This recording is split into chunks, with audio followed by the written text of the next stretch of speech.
নবীউল্লাহ নবী, আমাদের হারুন সহ মহানগর অনেকে, আমাদের অঙ্গ সংগঠনেরও যারা এখনো জেলে আছে, বা এখন আমরা যারা অনেকেই মামলার রায় হয়ে গেছে, রায় হয়ে যাওয়ার পরে কোর্টে সারেন্ডার করার পরে তাদেরকে জেলে পাঠিয়ে দিতেছে।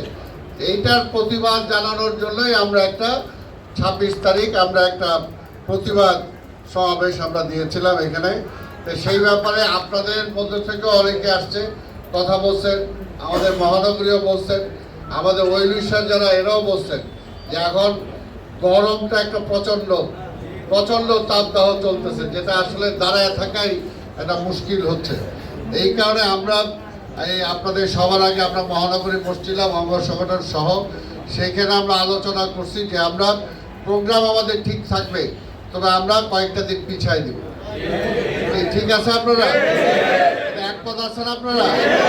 কারণ নাহলে এটা রিস্ক হয়ে যায়।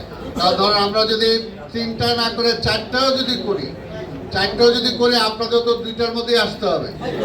তারপরে আবার দেখা গেল আমরা মিছিল করবো। মেইনলি আমাদের প্রোগ্রামটাই ছিল সমবেত হয়ে 2-1 বক্তব্য দেওয়ার পরে আমরা একটা মিছিল করব। মিছিল করলেও তো এটা একটা ইসের ব্যাপার, তাই না, গরমের। কাজেই এই প্রাকৃতিক কারণে আমরা এটা কয়েকটা দিন পিছিয়ে দিলাম। প্রোগ্রাম আমাদের ঠিক থাকবে এবং আমরা এটার পরে আমাদের অঙ্গ সংগঠন যারা আছেন আপনারা একটু আমরা তো জয়েন করবার আমরা মহানগরী বসছি, অঙ্গ সংগঠন সবাই সেই সময় ছিল না। অঙ্গ সংগঠন তোমরা একটু আসবা, আমরা নিচে আবার একটু কথা বলে নেব। এটা হলো আমাদের সিদ্ধান্ত। কি সিদ্ধান্তটা ঠিক আছে?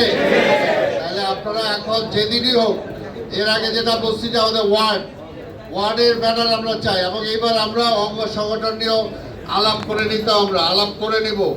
আমরা যে মহানগর দক্ষিণ অঙ্গ সংগঠন সহ আমাদের বিএনপি এর আগে বড় সমাবেশ করছি, আমরা করি নাই? অনেক বড় সমাবেশ করছি।